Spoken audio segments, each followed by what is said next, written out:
Three reboot mistakes high performers make. So I remember it was probably around 2009, and I was 25 years old. I was barely 2 years into my reboot. And my biggest concern was wondering why nothing new seemed to be happening in my life. The afterglow of my reboot had faded at this point. I was deep in what we call the maintenance stage. I was living a lifestyle which ensured that my rewired brain would stay that way. And I instinctively knew that at this stage of my reboot, it wasn't about excitement or instant gratification, but it was about living a life of consistency. But still, the sameness of everything made me sad on occasion, and the yearning for more growth still lingered. So I was afraid that if I tried to grow up too fast, I would kind of break or be broken by the reboot process. I'd get stressed out and I would relapse. So, sure, I had gained control of my sexual behavior. I'd made some money in my door-to-door sales career, but my team consisted of me, my girlfriend, and my best friend, Vincent. And I was playing small so that I didn't threaten my reboot. And I also had these huge goals, but I seemed to come up with the same results every day. And the company I worked for was filled with all these type A personalities. Almost everybody was a stud, everybody was a winner. So one day, after a particularly demoralizing performance by my three-person team, the president of the company sat me down, and he was a very direct guy, and he told me, "JK, I've known you since you were 21 years old.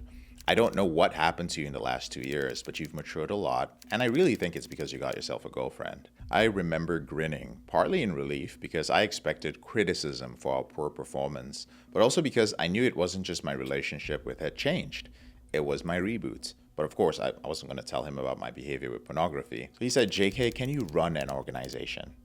And my grin quickly faded because running an organization meant leading several teams overseen by various managers, and it was a huge responsibility. And I was far from a top performer in our company.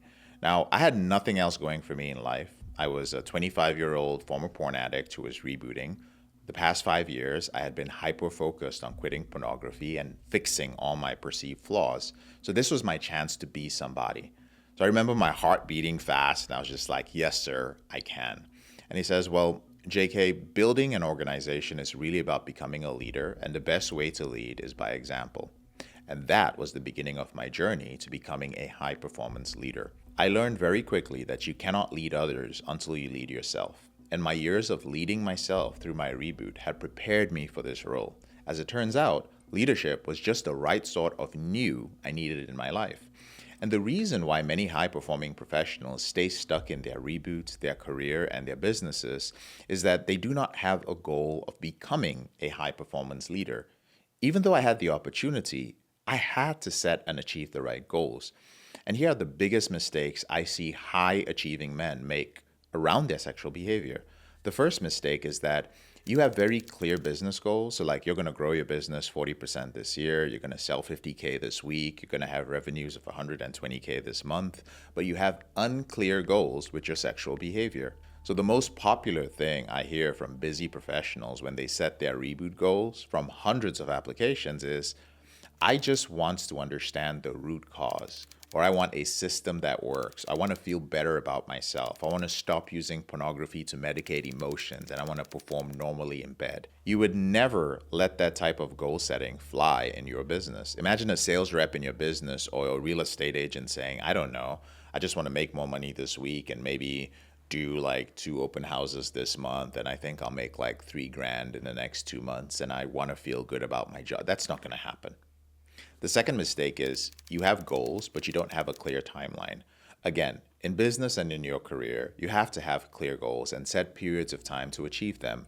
So for example, you may have a goal of, "I will sell $84,000 worth of products in this month so that I have a $1 million run rate this month." But when it comes to rebooting, all the time, I see people throw around goals with no timeline. And I'm not referring to things like counting days. So is it any wonder that you haven't hit your reboot goals yet? Even getting clear that you want to be able to have sex with your wife, let's say 2 times a week, in spite of your porn-induced erectile dysfunction, that isn't enough unless you attach a period of time to it. So for example, you could say, "I want to have sexual intimacy with a full erection once this month, 9 times in the next 3 months, and 24 times in the next 6 months. Or I want to be porn free by the end of this quarter, in control of my behavior with masturbation by the end of next quarter, and be free of my sexual behavior, my out of control sexual behavior in the next 12 months. That is specific and that is measurable. The third mistake is that the goal has no leverage. So it's important to make sure that you have reasons why your goal really matters. And to do this, you must get clear on who you need to become while achieving that goal. So when you focus on who you need to become in the process, you begin to see the big picture. So many of my clients have found that aiming at becoming the very best, even larger than life version of themselves makes this process so much easier. It is one thing to stop watching pornography or be sexually intimate with your wife more often. But it's another thing to also become a leader that inspires everyone in your family, in your intimate relationships, and in your organization by challenging yourself daily and living a life of control, which few men can claim. It's a whole different level of goal achievement to not just stay off pornography and control your behavior with masturbation, but to become a person filled with passion, to have elevated standards, and to be wildly fulfilled by winning in your sexual health, with wealth, and with your relationships. Now, there's a lot more that I can say about high performance, about leadership and controlling your sexual behavior, but we can continue this conversation with other high performers in our free group, which is called the Porn Reboot group.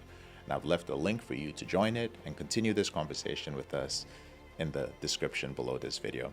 If you found this video helpful, please realize that we don't run too many ads. We are restricted because of the material we talk about. So the way this is shared is organically. So if you like it, drop a like, share it with somebody that you trust, or just drop something in the comment section so that the algorithm favors us.